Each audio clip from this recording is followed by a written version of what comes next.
To make our tiger in the jungle, we're gonna start by drawing our tiger. I've drawn mine in pencil, but I'm gonna tell you the steps as I go over my lines in a black Sharpie. You can draw yours in pencil first and then either go over it in black marker or maybe a black crayon, you could even add that black crayon at the end. So I'm gonna start by doing the 2 round eyes. So we're gonna do 2 circles for the eyes. And then inside those circles, we'll put another circle to be the colored part of the eye.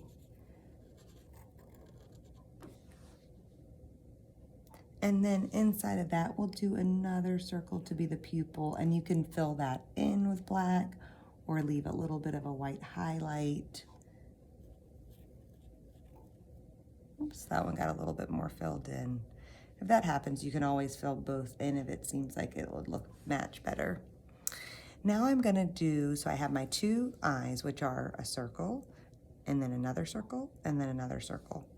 And then I'm gonna do a straight line down on both sides of the nose.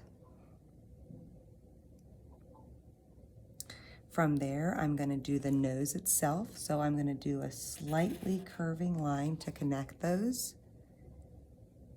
and then create a triangle shape with 2 diagonal lines. So we've got the eyes and the nose. Now we're gonna do sort of like the cheeks and then go into the mouth. So from this tip of the triangle, the end of the nose, I'm gonna go do one cheek and then the other. I'm gonna come down, circle around, and hit up with that top of the nose. I'm gonna do the same on the other side. And sometimes it's hard to get it symmetrical. Just try your best to try to get them the same on both sides, so it's more even looking, but that can be a little tricky, and you just try your best. Now I'm gonna do a little line here so his mouth is open. It might be his tongue or the inside of his mouth. And then another line to be his bottom of his chin. So now we have those features in the middle of his face. We're gonna do the shape of his head. So you wanna sort of determine, you can take a second and kind of figure out with your finger how big that head is and where that line should go. Some people find it helpful to kind of, maybe make a mark or a dot, to kind of guide them. You can choose what you think works best. If I wanted to find the center, I might put a dot right here and then go up and over and around.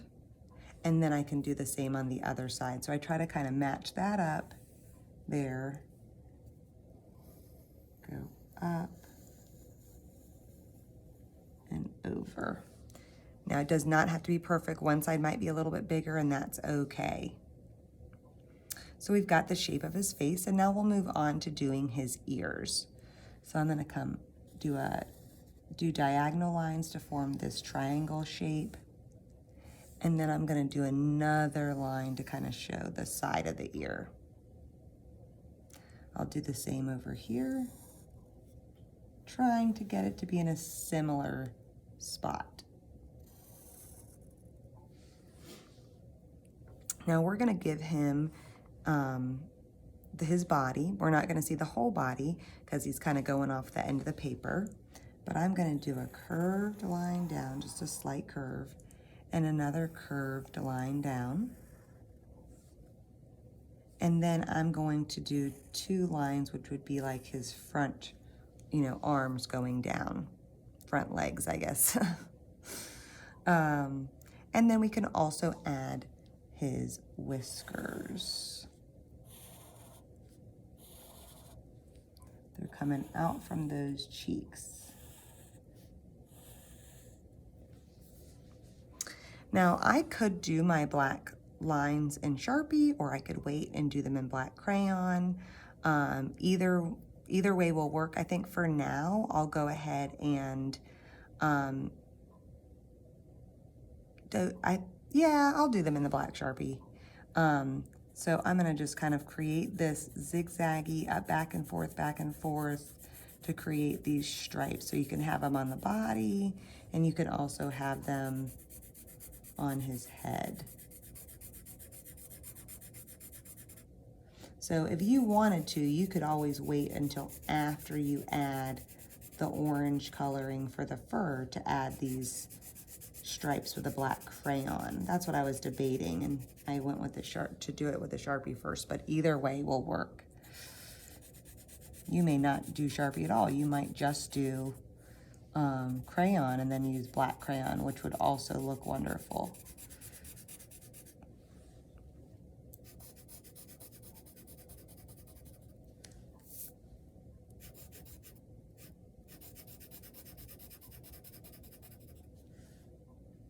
And then we'll do some on the top of the head too.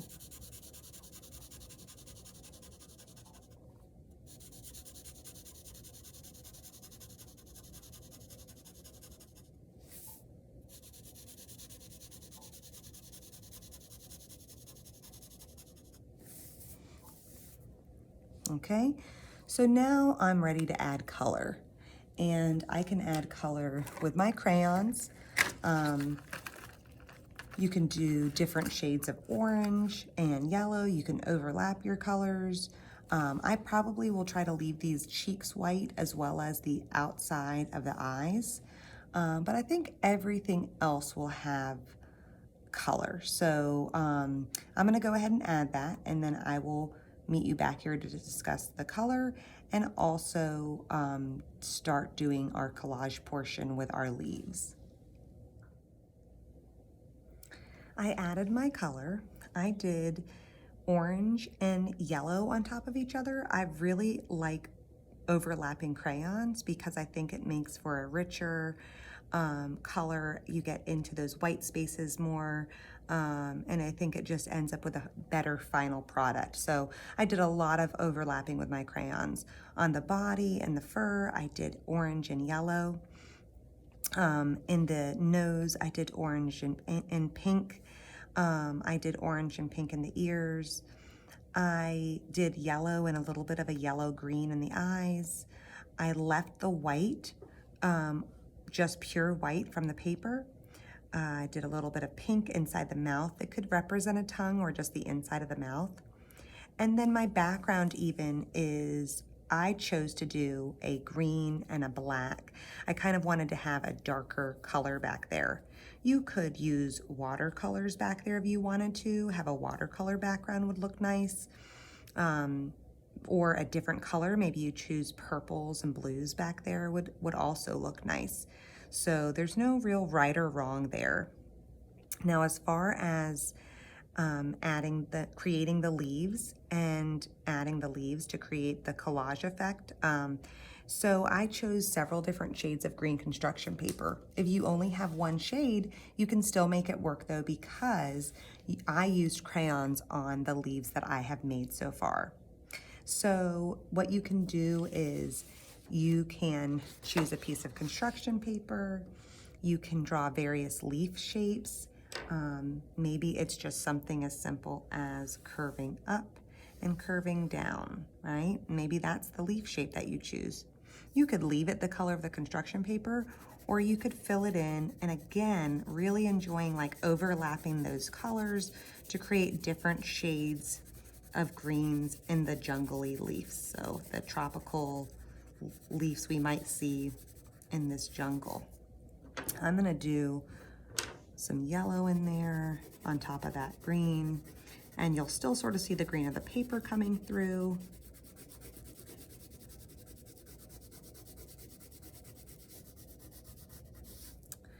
And then I can cut that out.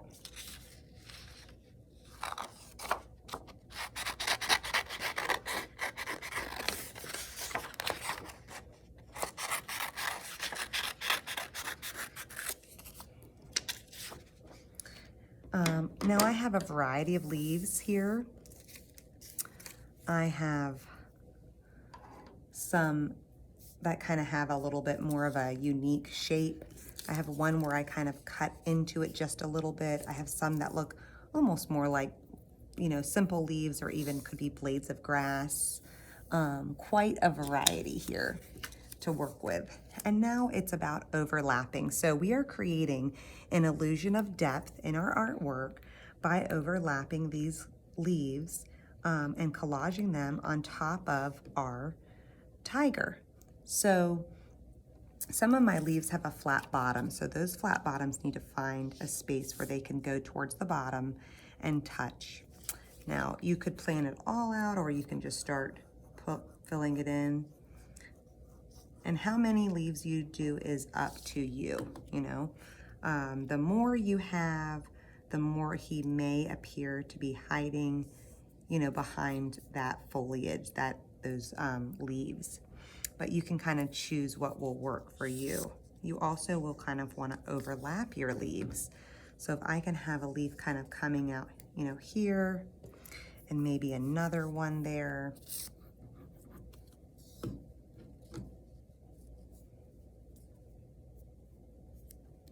Like that. Maybe I want to put one more like that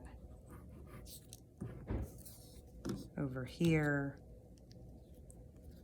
so that this leaf is on top of those.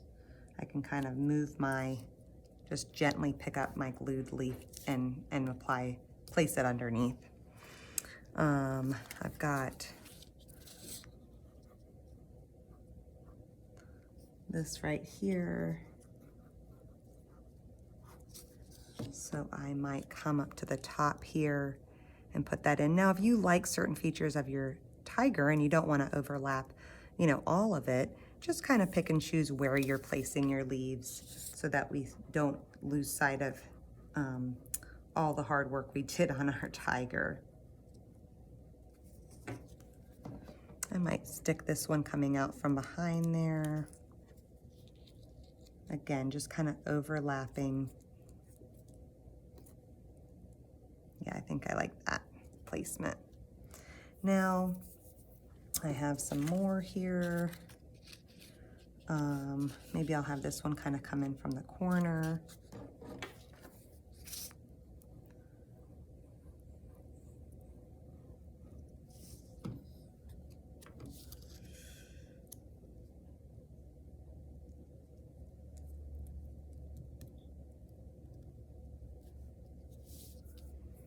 And maybe we put some more of these dark greens over here as well.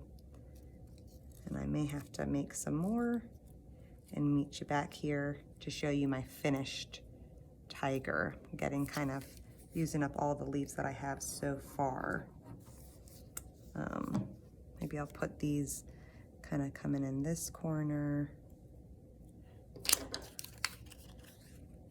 And I might not want to cover that ear up a little bit. Do I like that?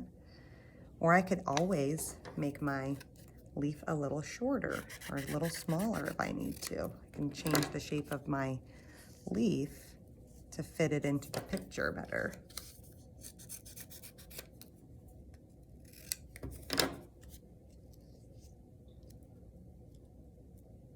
Maybe something like that.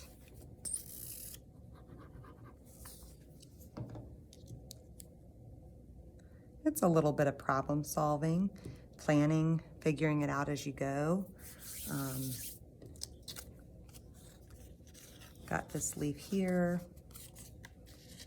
I could figure that out. So I might add a few more and then I'll show you my finished product.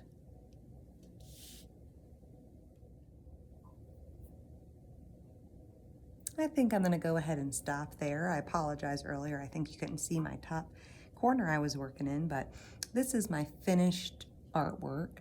I feel like I've done enough overlapping so the tiger definitely appears behind the leaves. We've created that illusion of depth and space and created an artwork of that tiger hiding in the jungle.